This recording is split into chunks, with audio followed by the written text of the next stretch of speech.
찬송가 268장으로 찬송하겠습니다. 268장 찬송입니다.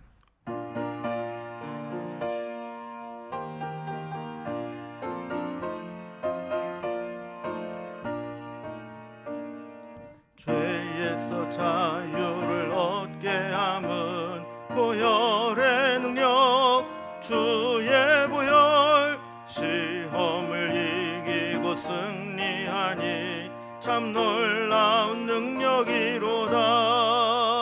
주의 보혈 능력이 있도다. 주의 피 믿으오. 주의 보혈 그 어린 양의 매우 귀중한 피로다. 육체의 정욕을 이기림은 보혈의 능력, 주의 보혈. 정결한 마음을 얻게 하니 참 놀라운 능력이로다. 주의 보혈 능력이 있도다. 주의 피 믿으오. 주의 보혈 그 어린 양의 매우 귀중한 피로다.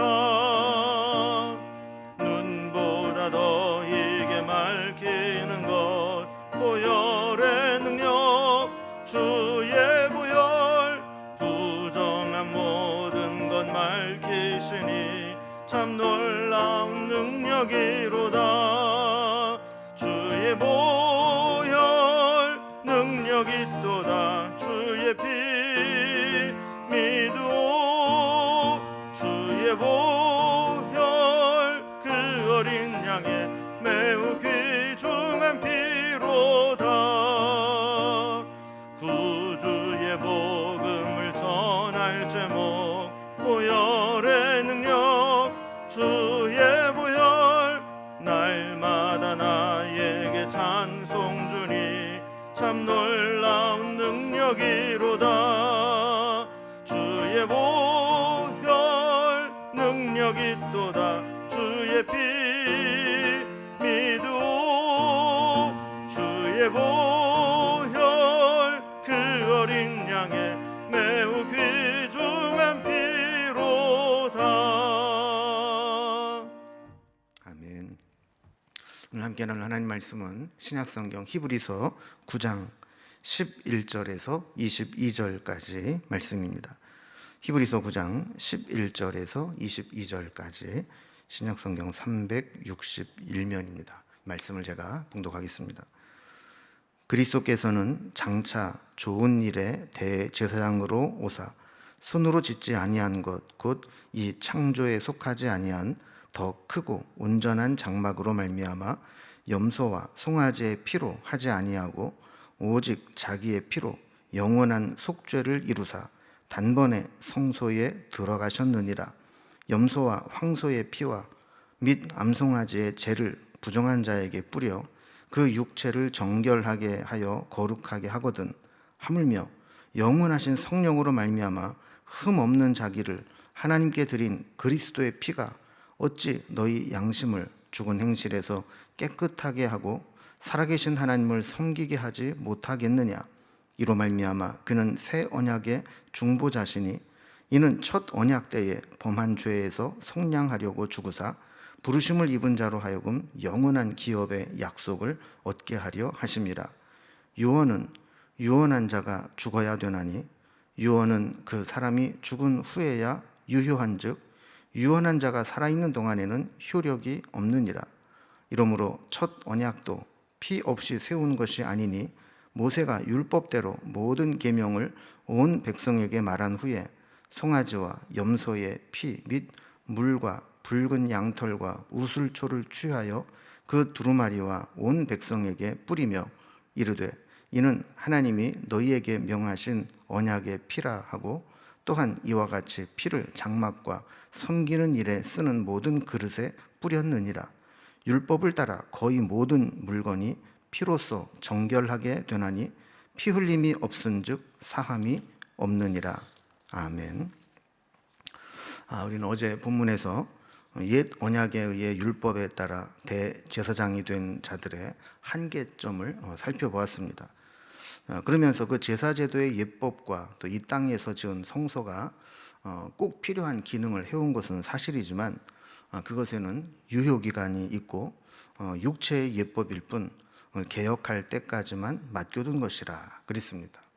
그러니까 예수 그리스도께서 오셔서 완전하게 하실 때까지 일시적으로만 그것이 효력이 있다, 이런 뜻이라는 것을 살펴보았습니다.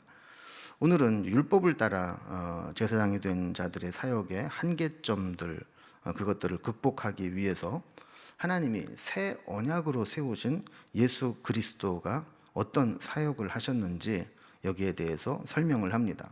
그래서 예수님이 왜 완전한 제사를 드릴 수 있는 분인지, 그리고 예수님이 어떻게 우리의 완전한 중보자가 되시는지, 이런 내용들을 설명하고 있죠.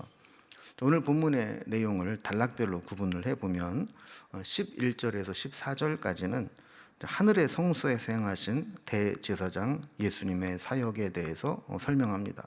그리고 15절에서는 예수님은 우리의 새 언약의 중보자가 되신다라는 설명을 하고, 16절에서 22절까지는 유언의 의미와 또 유언과 피로 세운 새 언약이 어떤 연관성이 있는지 이 부분을 설명해 주고 있습니다. 먼저 첫 번째 단락입니다. 하늘의 성소에서 행하신 대제사장 예수님의 사역에 대한 설명을 합니다. 우리는 어제 본문에서 이 첫 언약으로 주신 구약의 율법에 의한 제사제도의 한계점을 살펴보았는데, 오늘은 그 한계점을 극복하고 완전한 제사에 대해서 설명을 하죠. 우리말 성경에는 없지만 영어 성경에는 11절을 이제 그러나라는 접속사로 시작합니다. 그래서 이 그러나가 있다고 생각하고 11절 말씀을 한번 봅니다.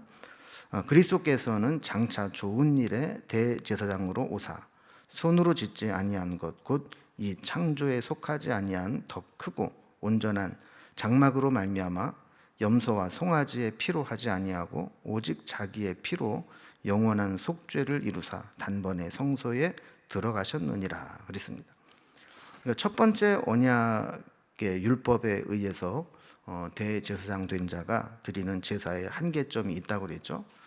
그러나 그리스도께서 오셔서 대제사장이 되실 때 어떤 차별성이 있는지, 어떻게 그것이 완전한 제사가 되는지를 설명하겠다 하는 겁니다. 먼저 첫 번째로 그리스도는 장래의 좋은 일의 대제사장으로 오셨다 그랬습니다. 그러니까 장래의 좋은 일은 옛 언약, 첫 언약과 구별되는 것으로 우리를 완전한 대속의 길로 열어놓으신 것을 의미합니다. 왜 예수님의 사역이 완전한 대속의 길인지, 좋은 일의 언약인지 두 번째 설명에 이어집니다. 예수님의 차별성은 그분이 하시는 사역의 장소에서도 나타납니다. 일반 율법에 의한 제사장들이 섬기는 사역하는 곳은 사람이 만든 성막이나 성전입니다. 그러나 예수님이 사역하시는 곳은 사람이 손으로 만든 곳이 아니라 하늘에 있는 온전한, 크고 온전한 하늘의 장막이다, 이렇게 설명을 하고 있죠. 세 번째, 예수님의 차별성은 제물의 차별성입니다. 옛 언약의 제물은 염소와 송아지의 피입니다. 그러나 예수님의 그 제사는 죄 없으신 하나님의 아들인 자기의 피로 영원한 속죄를 단번에 이루셨다라고 말씀합니다. 이런 사역을 완성하신 예수님은 단번에 성소에 들어가셨다. 이게 성소는 이 땅의 성소가 아니라 하늘의 성소이고 우리의 구원의 문을 열어주신 것을 의미하는 겁니다. 예수님의 피로 속죄함을 얻었다는 것은 이렇게 좀 대단한 일입니다. 한 가지 설명을 더 하는 것이 있는데, 예수님의 사역의 결과입니다. 예수님의 이런 대속의 사역이 어떤 결과를 나타냈는가? 13절과 14절이 서로 비교되고 있는데 13절을 먼저 봅니다. 염소와 황소의 피와 및 암송아지의 죄를 부정한 자에게 뿌려 그 육체를 정결하게 하여 거룩하게 하거든 그랬습니다. 그 옛 언약 율법에 의하면 짐승의 피와 짐승의 이 죄도 율법에 의해서 거룩하게 하는 효력이 있었다는 겁니다. 그래서 율법은 부정한 것을 씻기 위해서, 부정한 것을 정결하게 하기 위해서 이런 제물이 되는 짐승의 피를 뿌리거나 또 암송아지를 태워서 그 재를 또 뿌리고 혹은 그 재에 물을 타서 잿물로 뿌려서 정결케 하도록 했습니다. 어떻게 보면 이 사람보다 못한 그런 피, 사람과는 비교할 수 없는 짐승의 생명으로 사람의 죄값을 대신해 온 거죠. 그런데 여기에 비해서 14절에 보면 하물며 영원하신 성령으로 말미암아 흠 없는 자기를 하나님께 드린 그리스도의 피가 어찌 너희 양심을 죽은 행실에서 깨끗하게 하고 살아계신 하나님을 섬기게 하지 못하겠느냐 그랬습니다. 그러니까 방금 13절에 살펴본 것처럼 짐승의 피나 재도 우리를 깨끗하게 하는 효력이 있었다면 하나님의 아들이신 예수 그리스도, 죄 없으신, 흠 없으신 예수님의 피는 우리를 얼마나 깨끗하게 하는 효력이 있겠느냐 하는 겁니다. 그러니까 짐승의 피가 사람보다 못한 존재로 우리의 죄를 속하는 효력이 있었다면 사람의 피보다 훨씬 더 중요하고 무거운 예수님의 피는 우리의 죄를 용서하는 효력이 있다는 것이죠. 예수님은 하나님의 아들이시죠. 성령으로 잉태되어서 흠 없는 분이시죠. 이렇게 죄 없으신 하나님이 친히 육신의 몸을 입고 오셔서 우리를 위해서 피를 흘려 주셨다면 그것은 우리가 겉으로 드러난 죄의 행위만 깨끗하게 하는 것이 아니라 드러나지 우리의 속의 양심까지도 깨끗하게 하고 하나님을 섬기는 일을 열어주는 효력이 있다. 이렇게 설명을 하는 것입니다. 자, 이로 인해서 두 번째 단락을 보면 예수님은 새 언약의 중보자가 되셨다 그랬습니다. 우리가 방금 살펴본 것처럼 사람의 죄는 짐승의 피보다 무거워서 짐승의 피로 제사를 드릴 때 하나님의 진노를 잠시 면하게 하는 효력은 있지만 하나님의 영원한 기업을 약속으로 받게 하기는 못했습니다. 그런데 예수님은 모든 사람의 죄를 해결하는 최종적이고 완전한 통로가 되셔서 하나님과의 새 언약으로 들어가는 기업을 약속으로 받게 하셨다는 거예요. 자, 이것이 15절 내용입니다. 이런 내용으로 15절 말씀 다시 봅니다. 자, 이로 말미암아 그는 새 언약의 중보자시니 이는 첫 언약 때에 범한 죄에서 속량하려고 죽으사 부르심을 입은 자로 하여금 영원한 기업의 약속을 얻게 하려 하십니다. 자, 첫 언약을 어겼지만 이제 새 언약의 중보자 되신 예수님으로 인해서 영원한 기업을 약속으로 얻게 되었다. 이 이야기를 하고 있는 겁니다. 자, 그럼 세 번째 단락을 보면 유언이란 무엇이고 유언과 또 예수님의 피로 세워준 언약이 어떤 연관이 있는지를 설명해 주고 있습니다. 새 언약의 의미를 설명하기 위해서 유언의 의미를 좀 가져오고 있는데 16절과 17절을 보면 유언은 유언한 자가 죽어야 되나니 유언은 그 사람이 죽은 후에야 유효한즉 유언한 자가 살아있는 동안에는 효력이 없느니라 그랬습니다. 그리고 유언을 남긴다라고 하는 것은 죽음을 전제로 남기는 것이죠. 내가 만약에 죽게 된다면 그때 이렇게 해라 라는 게 유언입니다. 그러니까 아무리 내가 유언을 작성해 놓았어도 내가 살아있는 동안에는 그 유언이 효력이 없다는 얘기합니다. 그 유언이 효력을 발생하려면 내가 죽어야 된다라는 거죠. 히브리서 기자는 하나님과의 언약은 생명을 걸고 유지하는 것이기 때문에 죽음이 담보되어 있는 언약이다 이렇게 이야기를 합니다. 18절 말씀 보면 이러므로 첫 언약도 피 없이 세운 것이 아니니 그랬어요. 그러니까 피로 세운 언약이라고 하는 것은 그 약속을 어기면 피 흘려 목숨값으로 갚겠다라는 의미라는 거예요. 자, 그런데 19절과 20절을 보면 모세가 율법대로 모든 계명을 온 백성에게 말한 후에 송아지와 염소의 피 및 물과 붉은 양털과 우슬초를 취하여 그 두루마리와 온 백성에게 뿌리며 이르되 이는 하나님이 너희에게 명하신 언약의 피라 하고 그랬습니다. 그러니까 모세의 율법을 통해 주신 제사제도의 핵심은 이렇게 율법을 어긴 자에게는 피값으로 책임을 묻겠다라는 것입니다.